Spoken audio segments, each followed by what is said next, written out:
د پاکستان پخوانی وزیر اعظم او تحریک انصاف ګوند مشر عمران خان په القادر ټرست کې د غبن او د درغلو په تور کې د نیولو وروسته په ټوله صوبه کې تشدد نه ډک احتجاجونه پیل شوي وو. د اطلاعاتو تر مخې په دغه احتجاجونو کې تر اوسه پورې 2 تنان مړه شوي او په درزونو جوړل شوي دي او د دې ترڅنګ ګڼ شمېر حکومتي او پوجي ودانو ته لوی زیان اړولی شوی دی. د تشدد نه ډکو احتجاجونو په مهال په کوټه او ملکن کې یو تن مړ شوی دی او د پاکستان تحریک انصاف د پلویانو لخوا په خبريالانو او پولیس عسکرو تشدد خوم شوی دی چې په مجموعي توګه د کارکونانو خبريالانو په شمول ګڼ شمېر تنان جوړل شوی دی. پرون یعنی په 9 مای د چهارشنبه په شپه نا وخت پورې د خیوات تر ټولو غټو ښارونو کراچي، لاهور، کوټه او پیښور په شمول په ځلي کچه ودانو ته زیانونه رسول شوی دي.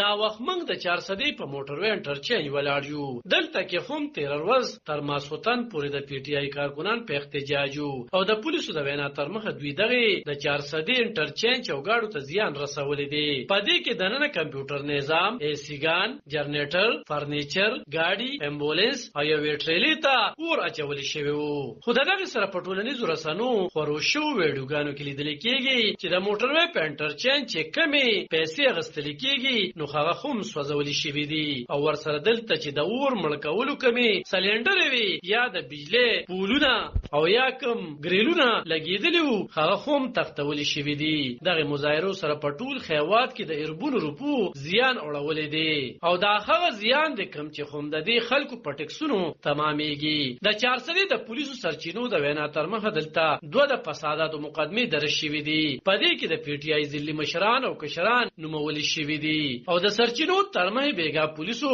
چاپی وخلې دي او په دې کې تر اوسه پورې څلور تنان نیولې خوم دي. خو پولیس دغه مقدمې سیل کړې دي او لا چاته خاینه. په دې اړه چې کله تیر شپه ځای میډیا د پاکستان تحریک انصاف مشرانو سره خبرې وکړې نو هغوی ویل چې دا د کارکونانو جذبات وو نو ځکه دغه عمل شوی دی خو ذمہوار یې د پی ډی ایم حکومت بللی دی. د پی ټی آی د تشدد نه ډکو احتجاجونو له امله په ټول خیوات کې د موبایل انټرنیټي نظام هم تړل شوی دی او دغه سره په ټولنیز رسنۍ هم بندي کړی شوی دی. قانون پوهان وایي چې معلوماتو ته د رسایۍ په بندیز دغه عمل لا قانون دی. حکومت وایي چې دا د امنیت د ټینګ ساتلو لپاره کړی دی خو د کمیونیکیشن کارپوهان وایي چې د سوشل میډیا بندیز سره به ډېرې خواګانې او جعلي خبرونه خپاره شي چې دا هم په بیړني حالاتو کې د زیان سبب جوړیږي. بل خوا تحریک انصاف د ټولې صوبې قیادت سره د خپلو کارکونانو ځانونه اسلام آباد ته رسولي دي او په لارو کې هم پولیس